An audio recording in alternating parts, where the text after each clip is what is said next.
Hey, this is Ed Emberlin, co-owner of Visiting Angels, Portland, Eugene, and Medford, Oregon. And this is my inaugural attempt at recording one of the many miracles that Michael and I have seen in our business, and how amazing things have been for us, and looking back at some of the things that have happened.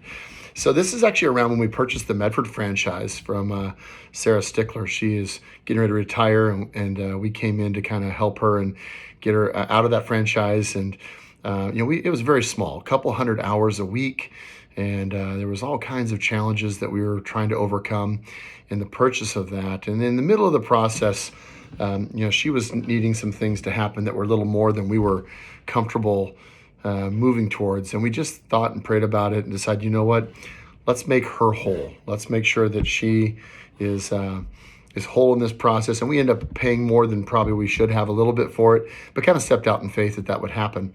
And so at the point in time of the changeover, it was Michael and I, we had our Eugene franchise, and we both went down there. We had a manager here who was doing good enough we could be down there, living in a little apartment, sharing an apartment. And we had to take the 30 caregivers they had and the 30 clients they had, and really reevaluate every client, re-sign them up on our documentation, rehire every single employee. So for the first 30 days, our only goal was just to keep the existing business. And a strange thing happened about 3 days into us owning it, and no one knows we own it. We didn't advertise it. Corporate's the only place that knows we own this new franchise.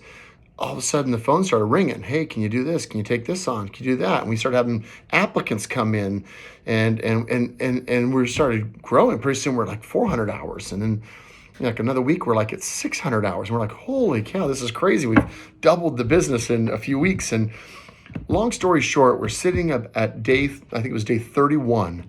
And I was telling Michael what a blessing it's been. We were at like 800 hours or something, 850 hours.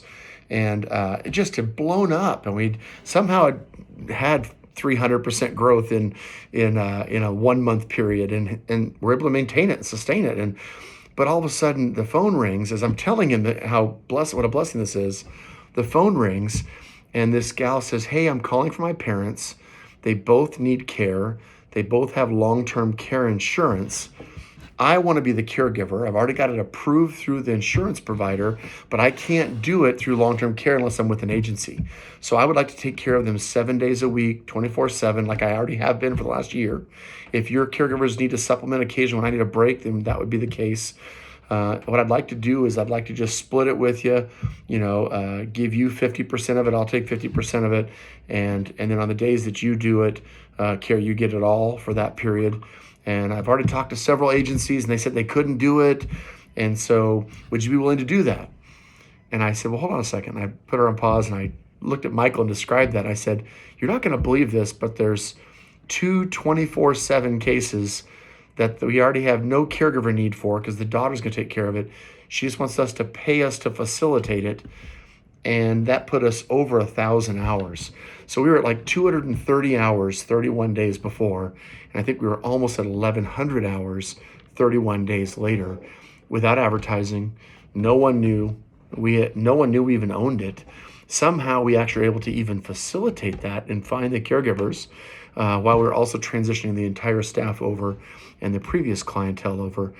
But if you don't see God in that, if you don't see that as a miracle, no one even knew. We didn't start advertising that we were the new owners for several weeks after that. So one example, I've got so many more I'll try and get on here, but sometimes when you do kind things, you do good things, you take a little chance, you step out to try and do the right thing. Sometimes it comes back with your cup overflowing, and that certainly was the case for us. I hope you enjoyed the story. Hope you have stories to share, and we'll try and get more of them on here for everyone. Take care. God bless.